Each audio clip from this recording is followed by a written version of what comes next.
Esmeralda, di ba? Ano ginagawa mo rito? May dinalo lang po akong puntod ng kaibigan. Nalaman ko rin po na nandito rin yung kay Marian, kaya... Wala akong nalaman na naging malapit to sa kanya. Si Aileen, kailangan natin siyang mahanap. Sigurado ako meron siyang alam. Si Jenny nga mapipilitan magtrabaho sa ibang bansa para lang madagdagan yung kinikita nila dahil hindi mo pinapasahod ng maayos si Aling Tanel. Di ka ba nadadala? Dahil bakit mo si Eduardo? Naalala mo ba kung anong nangyari sa pamilya niya? Sabay-sabay silang sumabog. Walang natira. Itin maulit. Ipasok na lahat dun yan, ha? Nako, alam mo, halang talaga bitukan ng Cap Jerry na yan, eh. Nandito pa sa lupa yan. Sinusunog niya kaluluwa niyan sa impyerno. Nako! Oy, ligpit-ligpit kayo dyan. Uy, ayos ka lang? Naalala ko lang kasi sila Jenny at Aling Tanel. Kailangan nilang magkahiwalay, magdusa, magkalayo para lang sa pera. Rambo, alam mo sa buhay, meron talaga tayong mga kailangang isakripisyo para sa pamilya. Pero kalakip nun, nananatili pa rin yung pagmamahal natin sa kanila. Oh, ito, pasok na to doon.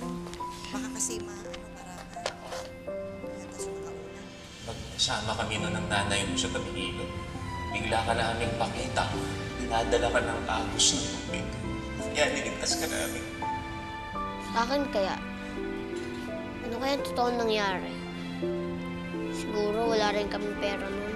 Kaya nila ako pinaanod sa ilog para na mapulot ng iba.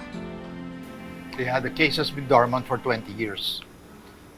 Wala na yung mga dating investigador. Yung iba namatay na. Kaya sa inyo ako lumalapit. I know magiging mahirap, but I would like to reopen the investigation. Lalo na meron mga developments. Salamat, Major. Sana matagpuan niyo na yung yaya, si Aileen. Baka meron siyang alam.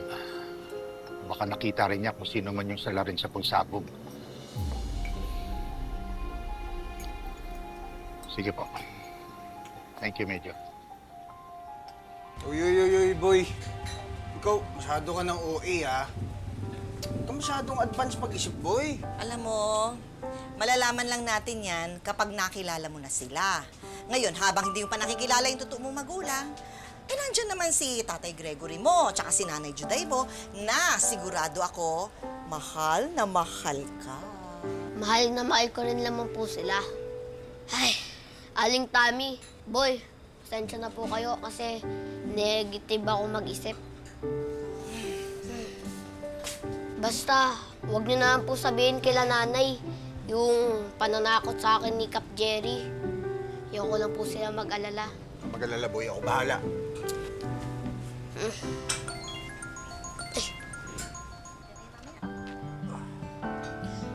Ay, hinahanap na po ako ni nanay. O sige na, Rambo, mauna ka na. Tutal tapos na tayo dito. Basta, yung Cap Jerry na yan, huwag mong iintindihin yan, ha? Sige na, sige na. O, teka. Kasama muna, boy! Kasama! Kasama, boy! Kasama yan, boy! Ito naman, oh. May bago, ah. Baril na. Ingat.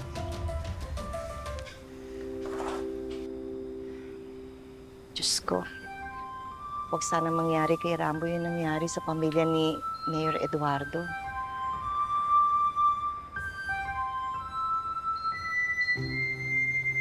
Na-identify na yung huling tao na naligtas sa pagsabog. Dati siya kasambay ni Eduardo at yaya ng apo niya. Anong alam natin tungkol sa kanya? Sir, Aileen Santejas, tubong korason, pagkatapos ng pagsabog, tumira sa Maynila, pero wala na siya ngayon doon. Find her immediately bago pa tayo maunahan ito. Let's go. Go.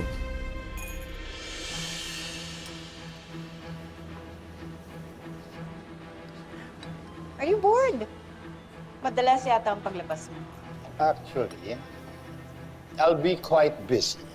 Pinabubuksan ko ulit ang investigasyon sa pagkamatay ng pamilya ko. And this time, mukhang masisilo ang demonyong nasa likod nun. I'm sure you still remember that incident. Perhaps it still gives you nightmares? Perhaps not. The truth is, after what happened, I've been sleeping more soundly. Sure ka ba sa gagawin mo? Because reopening the case means reopening old wounds. That's crazy. May mga sugat na hindi naghihilom hanggat hindi nabibigyan ng hustisya. It's a shame you don't know what that pain feels like. Dahil sintigas na ng bato ang puso mo. Maybe. But I know that someday, you will learn to accept na hindi mo na matatagpuan yung katotohanan na hinahanap mo because it died a long time ago with your family. Actually, that's where you're wrong. Because my truth never dies. It's like a ticking time bomb na naghihintay lang ng panahon para sumabog. At kapag sumambulat yon sa pagmumukha mo, I'm sure hindi ka makikilala ng kuya mo sa impyerno.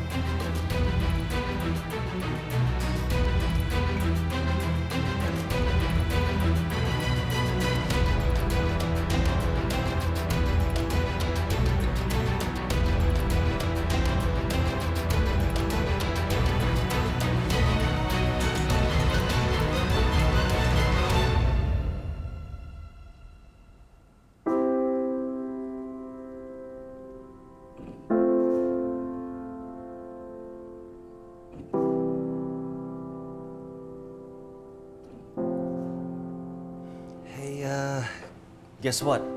We have a new project. A big one. It's the first subway system sa probinsya.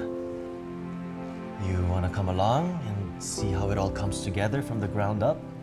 No.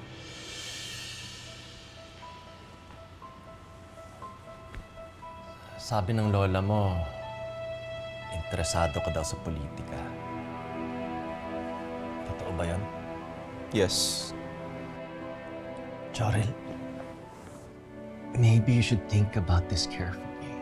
Madumi ang mundo ng politika. It's filled with corruption and deceit. Matagal nang nasa politics ang lola ko. At bago pa ako pinanganak, nagsiservisyo na siya. It's the profession that fed your family and put you to school, and you just easily dismiss it as something dirty and corrupt? Yes, kasi nakita ko mismo kung ang ginagawa ng politika sa isang tao. It ruins families. It tears people apart. Ayoko mangyari yan. You know what else tears families apart, Dad? Neglect. Kagaya na nangyari sa inyo ni Mommy. Anak, And I know she cheated on you. At alam ko sa sarili ko na mali yun. Do you know, Dad? Alam mo rin sa sarili mo, what got her to do such a thing? anak, hindi ko naman sinasadya yun. Alam ko na may mga pagkakamali ako. Pero huli na ang lahat, Dad. Can't you see? Look around you. Wala na, Dad. What's done is done. Watak na ang pamilya natin, and it's all because of you.